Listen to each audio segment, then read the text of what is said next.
Hello everyone, welcome back to Discovery Dive where knowledge flows and idea grows. My name is Parisha Sani, your mentor from Discovery Dive और आज हम पढ़ेंगे different states of water के बारे में, water cycle के बारे में और इवापोरेशन, कंडेंसेशन और प्रेसिपिटेशन ये क्या होते हैं आज हम इस वीडियो में समझ जाएंगे।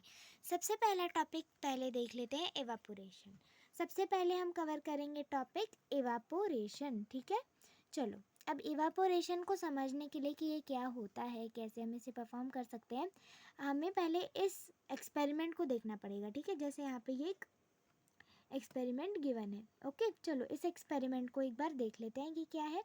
सबसे पहले आपको क्या करना है, एक बर्तन लेना है, ग्लास टम्बलर लेना है, मतलब आप यूजुअली हम ग्लास कहते हैं, तो इस ग्लास में आप हाफ फिल्ड वाटर भी ले सकते हैं या फिर जितना पानी आपको चाहिए आप ले सकते हैं, बट फुल पानी भी नहीं लेना है, ठीक है। फुल से आपको कम ही लेना है। वैसे प्रेफर करो, ज़्यादा प्रेफर्ड अमाउंट ये रहेगा कि आप हाफ फिल्ड पानी लो, ठीक है। हाफ फिल्ड वाटर आप ले सकते हो यहाँ पे, ठीक है। अब ऐसे ही आपने हाफ फिल्ड वाटर यहाँ पे लिया, अब इसको अपने ग्लास में रख दिया। अब ये ठंडा नॉर्मल किसी भी टेम्परेचर का हो सकता है। अब आपने इसको आग के मतलब फ्लेम के, किसके फ्लेम में, फायर के, ठीक है। आग यहाँ पे है और आपने आग पे इस बर्तन को रख दिया, आग की आंच पे इस वाटर को आपने रख दिया। अब आप क्या नोटिस करोगे, क्योंकि पानी का सरफेस बहुत अलग है और आग का सरफेस बहुत अलग है, तो इन दोनों में क्या हो जाएगा, इन दोनों में रिएक्शन हो जाएगा, ठीक है। तो रिएक्शन होने की वजह से क्या होगा, अब पानी है क्योंकि वो गर्म चीज़ के कांटेक्ट में आ गया, तो अब वो भाप बन के ऊपर उड़ जाएगा और ये जो भाप बन के पानी अपनी लिक्विड स्टेट से जब गैस के फॉर्म में, वाटर वेपर के फॉर्म में ऊपर उड़ जाती है, वाटर वेपर मतलब बेसिकली भाप या स्टीम के फॉर्म में ऊपर उड़ जाती है, तो हम उस भाप को, पर्टिकुलर जो स्टीम बन रही है उसे वाटर वेपर कहते हैं। और जब ये इस तरीके से ऊपर उड़ जाती है इसकी भाप, तो उस प्रोसेस को इवापोरेशन कहा जाता है। समझ में आया आपको? चलिए अब यहाँ पे वाटर साइकिल की टर्म में से अच्छे से समझ लेते हैं, ठीक है। एक्सपेरिमेंट हमने देख लिया, अब वाटर साइकिल की टर्म में से समझते हैं, क्योंकि वाटर साइकिल में ही हमें इसे ज़्यादातर देखना है। अब यहाँ पे आपके पास पानी है, ठीक है, ये रिवर है, कोई वाटर बॉडी है, ये पर्टिकुलर कोई भी वाटर बॉडी ये हो सकती है, तो हम यहाँ पे वाटर बॉडी भी लिख सकते हैं, ठीक है। वाटर बॉडी लिख दिया है, वाटर बॉडी, तो एक वाटर बॉडी हो सकती है, कोई भी तरह की वाटर बॉडी है, रिवर भी हो सकती है, लेक भी हो सकता है, पॉन्ड भी हो सकता है, कुछ भी हो सकता है। अब ऊपर सन है, ठीक है, ऊपर सन है, आपको ये देखना है। अब देखो सन एक गर्म चीज़ है और गर्म, ये सन एक गर्म चीज़ है। रिवर नॉर्मल टेम्परेचर होता है, रिवर का यूजुअली ठंडा भी होता है, लेकिन क्योंकि सन की लाइट, सनलाइट डायरेक्टली अब रिवर की तरफ पड़ रही है, तो सन का मतलब अब यहाँ पे क्योंकि सनलाइट पड़ रही है, तो रिवर का एनवायरनमेंट अब कैसा हो जाएगा, रिवर अब गर्म होने लग जाएगी, तो ये हीट होने लग जाएगी, हीट, ओके। हीटेड भी लिख सकते हो, हीट भी लिख सकते हो, तो ये हीट होने लग जाएगी ये रिवर, ठीक है। अब जैसे जैसे ये रिवर हीट होती जाएगी इस सनलाइट की वजह से, तो अब क्योंकि गर्म चीज़ के कांटेक्ट में आ गई, तो अब ये भी भाप बन के ऊपर चली जाएगी, ठीक है। इस तरीके से भाप बन के ऊपर उड़ जाएगी, फिर इनके क्लाउड्स, फिर एक और प्रोसेस आएगी जिसके थ्रू क्लाउड्स फॉर्म होते हैं, उन्हें भी हम समझेंगे। अब ये ऊपर भाप बन के उड़ गई, तो ये है इवापोरेशन इन वाटर साइकिल, और ये आप एक एक्सपेरिमेंट के थ्रू समझ सकते हैं।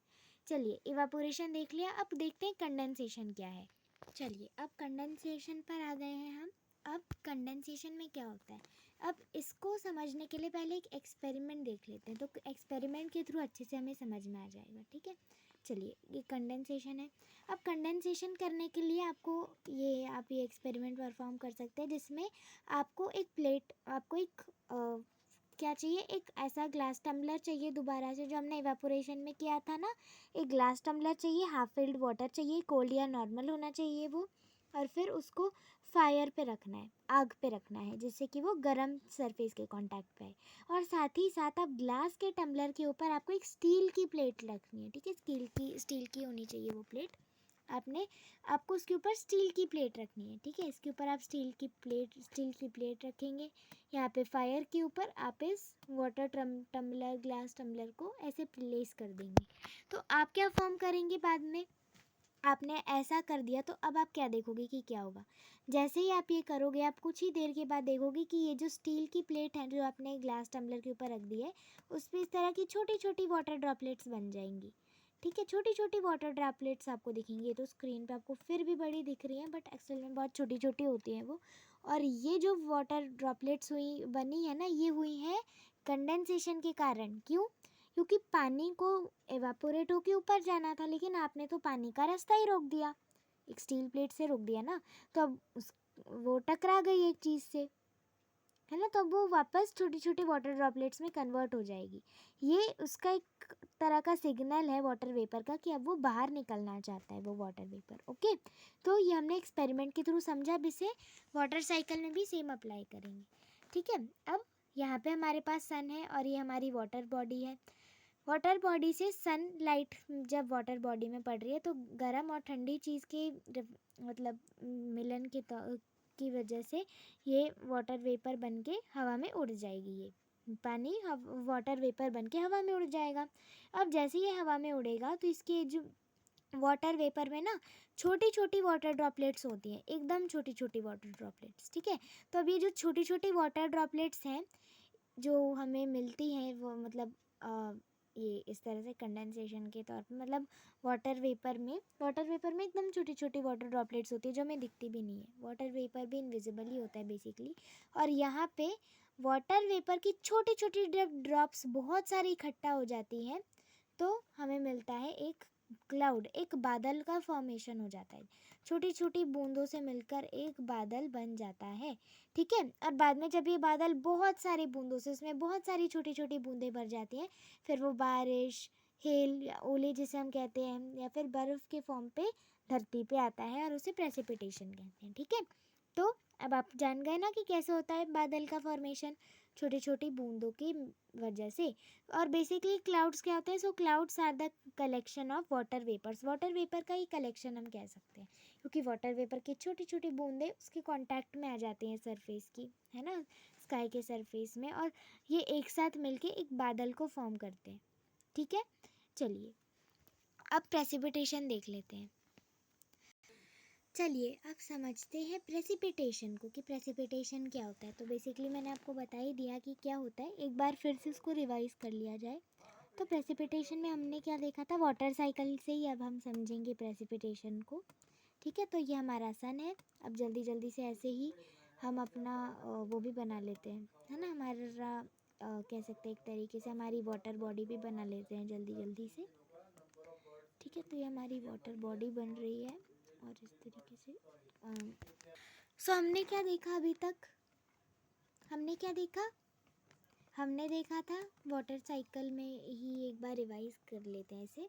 प्रेसिपिटेशन की अब हम बात करें तो अब वाटर साइकिल में ही हम डायरेक्ट देखते हैं। तो यहाँ पे सन है और यहाँ पे हमारी वाटर बॉडी है, जो भी हम ले रहे हैं, रिवर, लेक, पॉन्ड, जो भी है। ठीक है, अब क्योंकि ये सनलाइट के कांटेक्ट में आ रहा है, सन एक गर्म चीज़ है, रिवर कैसी भी हो सकती है, नॉर्मल, ठंडी। तो नॉर्मली तो रिवर्स ठंडी होती है या फिर नॉर्मल होती है सन के कांटेक्ट में आने से पहले। ठीक है, अब जैसे ही सनलाइट रिवर में आएगी तो रिवर और सनलाइट की सरफेस, उनका टेम्परेचर और जो सारी चीज़ें वो बहुत अलग है।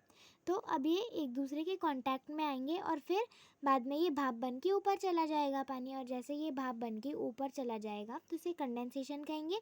और बाद में कंडेंसेशन के बाद ये वाटर वेपर में छोटी छोटी बूंदें और प्रेजेंट होती हैं, इस तरह की छोटी छोटी बूंदें प्रेजेंट होती हैं। और ये छोटी छोटी बूंदों से वाटर ड्रॉपलेट्स जो छोटी छोटी हमारी वाटर वेपर में होती है, उनसे मिलकर बनता है हमारा बादल। ठीक है, उनसे मिलकर बनता है क्लाउड्स। ठीक है, अब क्लाउड्स से बारिश हो सकती है। अब क्लाउड्स से, ये क्लाउड्स में से अब नीचे धरती पर बारिश भी गिर सकती है।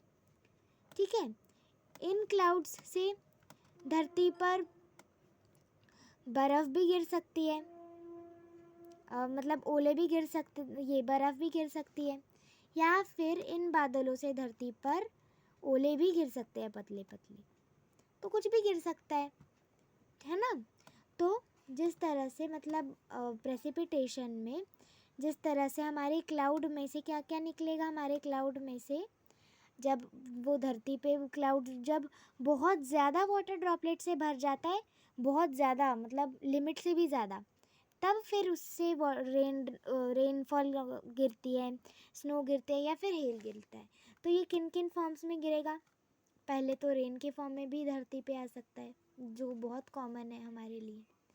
फिर नेक्स्ट, कुछ कुछ जगहों पे स्नो भी गिर सकती है, कहीं कहीं पे स्नो भी गिर सकती है, स्नो। और कहीं पे हेल, हेल को हम ओले कहते हैं, ठीक है। हेल यानी कि ओले भी गिर सकते हैं, हेल, ठीक है।